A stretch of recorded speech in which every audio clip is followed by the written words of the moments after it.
दोस्तों, बबीता रानी ने सीमा का हाथ छोड़ दिया है। मेरी बबीता रानी के साथ बात हुई है, क्या कुछ बात हुई है, बबीता रानी ने क्या मुझे बोला है और बबीता रानी ने और उसके हस्बैंड ने सीमा से क्यों पीछा छुड़ा लिया है, क्यों जान छुड़ा ली है, एपी सिंह क्यों नहीं सीमा के पास आ रहा है और कोर्ट के अंदर वो क्यों नहीं जा रहा है। ये तमाम तर चीजें आज की इस वीडियो में शेयर करेंगे और आपको बताएंगे कि क्या कुछ होने जा रहा है सीमा केस के अंदर। तो वीडियो में जुड़े रहिएगा।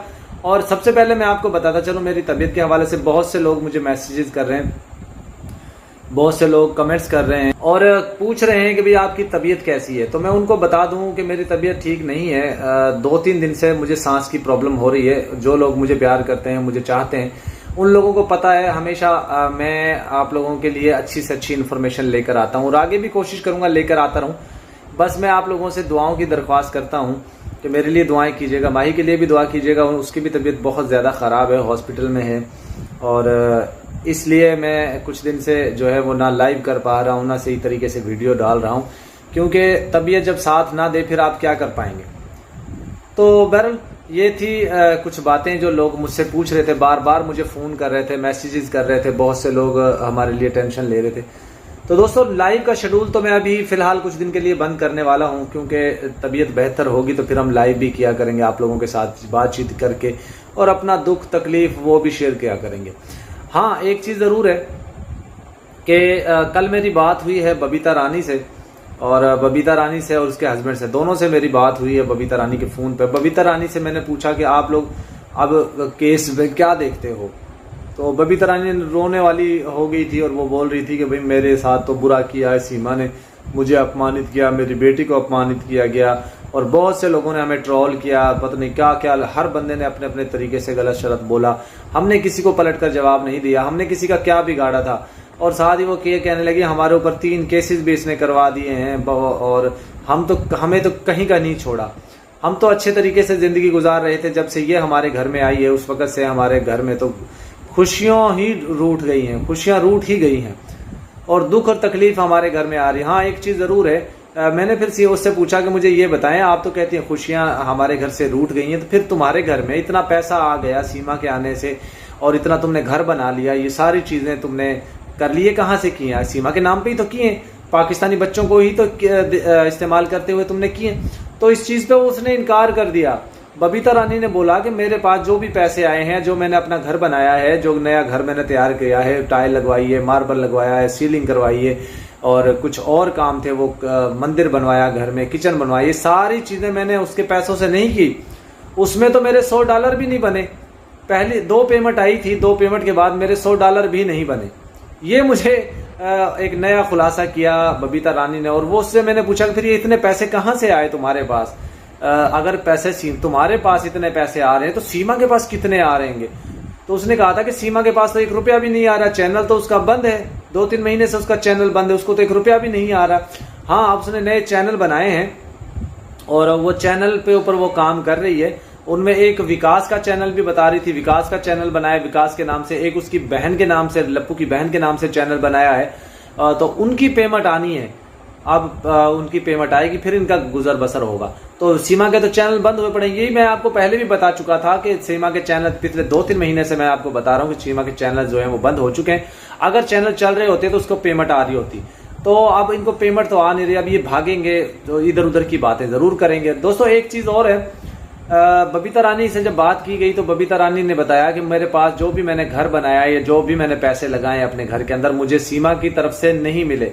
सीमा की तरफ से तो मुझे 18,000 रुपये पहली तनख्वाह जो सैलरी थी या पहली जो पेमेंट थी वो 18,000 रुपये आई थी, वो भी 3-4 महीने बाद, क्योंकि उनके कोई प्रॉब्लम हो गया था एडसेंस में या कुछ ऐसा प्रॉब्लम हो गया था। 3-4 महीने बाद 18,000 रुपये पेमेंट आई थी। दूसरी दफ़ा पेमेंट ही नहीं बनी क्योंकि वो $100 पूरे नहीं हुए थे।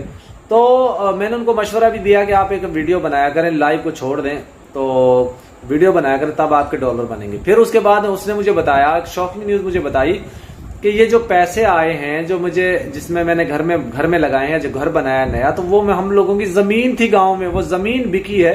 वहाँ पे कोई सोसाइटी या कोई सड़क बन रही है तो वो जगह महंगी हो गई, वहाँ पे वो ज़मीन बेची है। उस ज़मीन से मैं अपने माँ बाप के घर से अपना हिस्सा लेकर आई थी।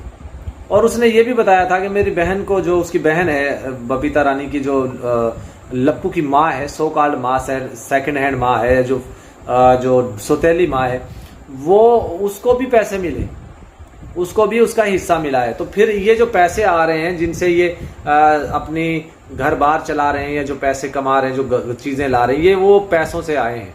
ये जो इसने जो पैसे घर में लगाए हैं बबीता रानी ने, ये वो पैसे हैं जो उसके घर से उसको मिले हैं। तो इसमें पेमेंट का कोई कसूर नहीं। फिर मैंने उनसे पूछा, मुझे अच्छा एक बात बताएं, आपके ऊपर 2-3 केसेस इसने करवा दिए हैं, तो उन पे क्या करेंगे? तो वो कह रहे थे मेरे हस्बैंड जाते हैं कोर्ट कचहरियों के चक्कर लगा रहे हैं, हमारे पास तो अब इतने भी पैसे नहीं, पैसे जो हमारे पास थे वो हमने सारे घर में लगा लिए हैं, हमारे पास अब इतने भी पैसे नहीं कि हम कोर्ट कचहरियों में जो है वो जाकर और कह दे कि हमें केस जो है वो लड़ना है।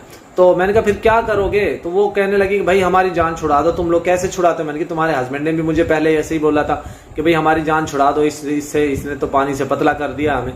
तो कहने लगी कि कुछ वास्ते देने लगी, ऐसे ऐसे कहने लगी कि उससे मेरे इससे हमारी जान छुड़वा दो। तो मैंने उनको फिर मशवरा दिया था, मैंने कहा आप एक काम करो, आप इसके खिलाफ जो है स्टेटमेंट दे दो, मोमिन मलिक जी के साथ राब्ता कर लो। तो उसने मुझे ये कहा था कि हाँ मोमिन मलिक जी के साथ भी हम राब्ता करेंगे, बहुत जल्द करेंगे।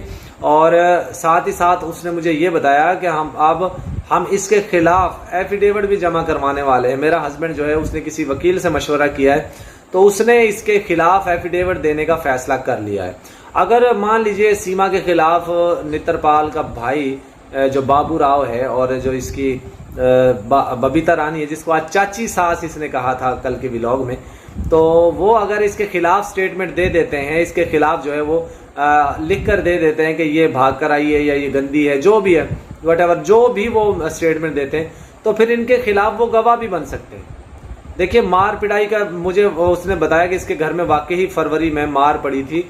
तो कह रही थी 3-4 महीने पहले इसको जब मार पड़ी थी, उस वक्त भी मैंने इसका साथ दिया था। इसको मैं अपने घर लेकर आई थी जब लप्पू इसको मार पीट रहा था, तो मैं इसको अपने घर लेकर आई थी, मैंने अपने घर में रोका था इसको, बड़ा मैंने उस वक्त भी सपोर्ट किया था। वरना मैं ना होती तो शायद लप्पू इसकी टांगे तोड़ देता, इसको मार मुर के बुरा हाल इसका कर देता, लेकिन उस वक्त भी मैंने बचाया।